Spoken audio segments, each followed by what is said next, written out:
Shalom sahabat Legacy Divina yang dikasihi Tuhan Yesus Kristus. Seri True Worshipper, penyembah sejati, akan kita tutup dengan episode yang berjudul Seberapa Besar Kasih-Mu. Kita masih di dalam teks Lukas pasal yang ke-7 ayat 35 sampai dengan 50, di mana kita belajar respons seorang wanita yang berdosa di rumah Simon, seorang Farisi, terhadap Yesus Kristus. Bagaimana Yesus mengajarkan sikap dan juga respon yang benar terhadap sebuah penyembahan. Kalau kita hari ini berkaca, apakah yang akan kita pikir tentang diri kita? Apakah kita mengatakan, saya ini cukup baik, cukup ganteng, muda, atau cukup berpendidikan, saya dikenal ramah, suka sosial, rajin menolong orang, peduli dengan sekeliling saya?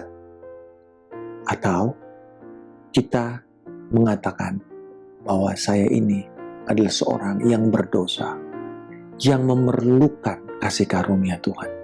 Sejak tahun 2011 ada satu kebiasaan saya kalau bangun pagi-pagi lalu berkaca di kamar mandi. Saya bilang begini, Markus, kamu ini orang brengsek. Kamu nggak bisa menjadi seorang ayah yang baik. Kamu bukan seorang suami yang bisa mengorbankan seluruh hidupmu untuk istrimu. Kamu tidak punya harapan apa-apa. Tetapi saya bersyukur Kristus mati buat saya. Kristus menyelamatkan saya.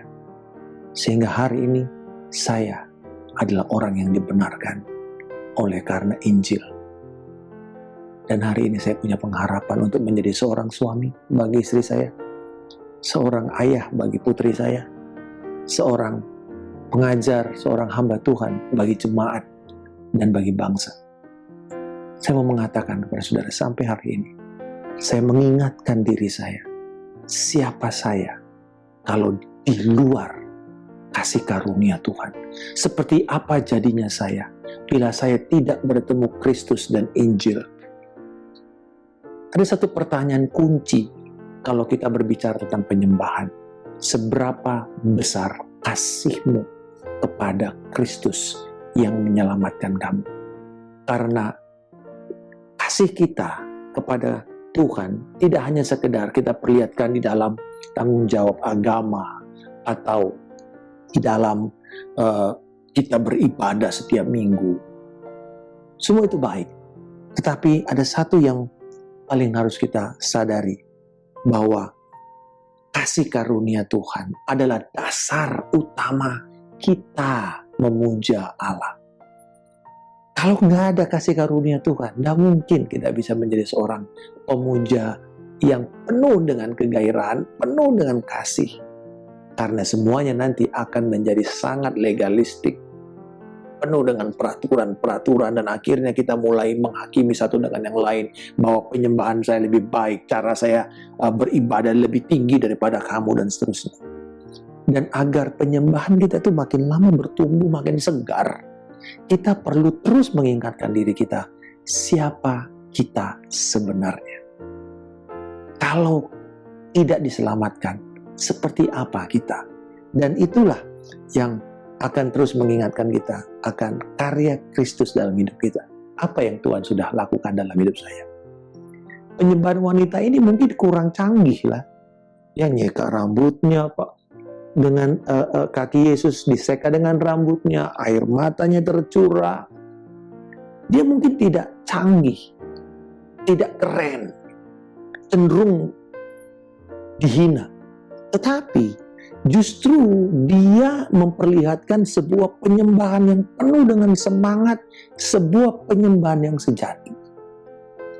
Dan yang hebatnya, dikatakan bahwa dia membawa satu buli-buli berisi minyak wangi. Dan kemudian dia mulai pakai minyak wangi untuk mengolesi, meminyaki kaki Yesus. Biasanya orang cuma pakai minyak zaitun untuk mengolesi kepala. Tapi ini dia mengolesi kaki Yesus. Dan minyak itu cukup mahal. Konon harganya sekitar 300 dinari uang pada waktu itu, atau Dengan kata lain itu adalah upah 1 tahun orang bekerja. Dan yang kedua, minyak ini sangat penting karena dipakai satu untuk meminyaki imam, mengurapi imam di dalam pelayanannya. Yang kedua, ini adalah untuk juga penguburan seseorang. Dan kita tahu bahwa Yesus diminyaki, diurapi pada waktu dia dikubur.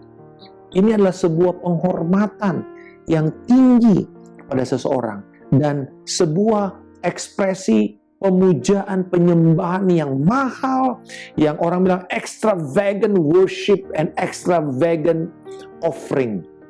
Nggak main-main apa yang dilakukan oleh wanita ini. Pertanyaannya, untuk apa? Apakah dia mau show off, mau memperlihatkan bahwa dia itu bisa aja lebih hebat daripada Simon yang mengundang Yesus makan? Bukan. Tapi justru karena dia menghormati Yesus.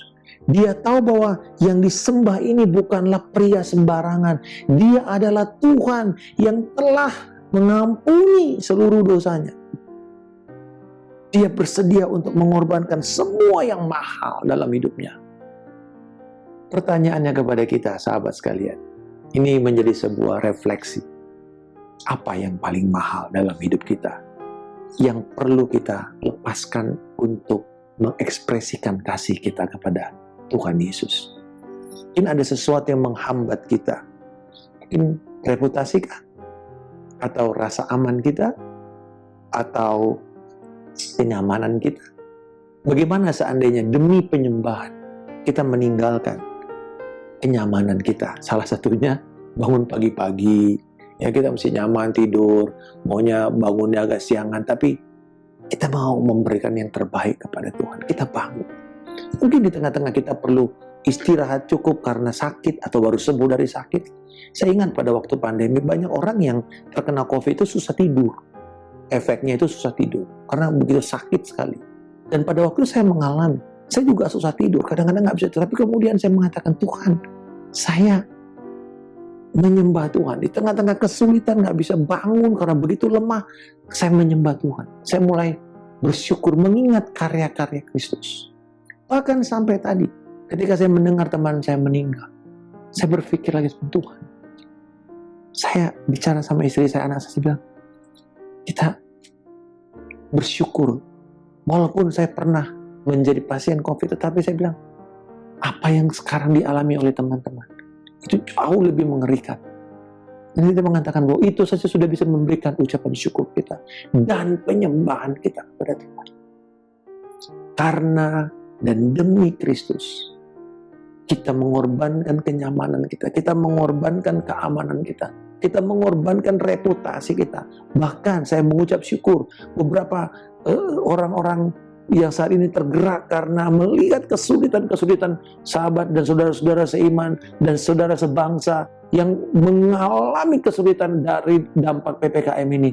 Mereka mengorbankan harta mereka. Dan saya percaya ini bukan semata-mata karena kepedulian sosial, tapi kiranya ini menjadi sebuah penyembahan yang harum kepada Tuhan dan menjadi satu penghormatan kepada Dia.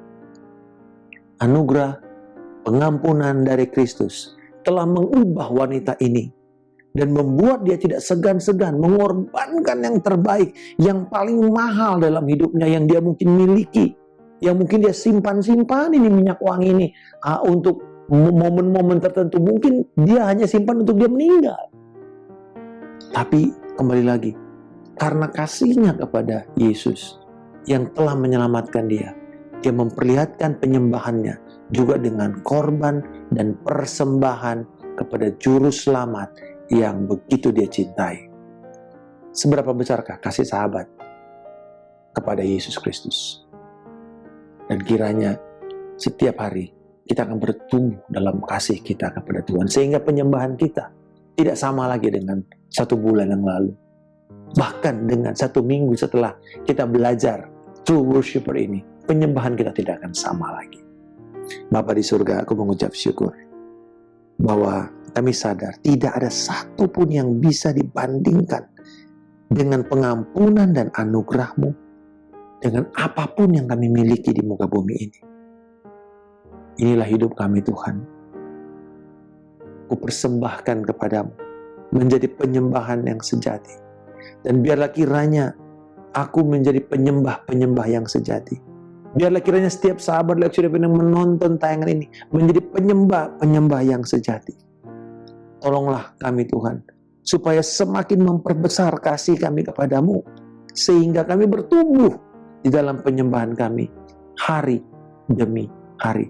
Dan biarlah kami tidak sungkan dan segan dan tidak takut mengorbankan yang terbaik, memperlihatkan dan mengekspresikan kasih kami kepadamu yang telah lebih dahulu mengasihi kami. Di dalam nama Tuhan Yesus Kristus, kami telah berdoa dan mengucap syukur. Haleluya. Amin. Salam kemenangan. Saya Pendeta Markus Simanjuntak.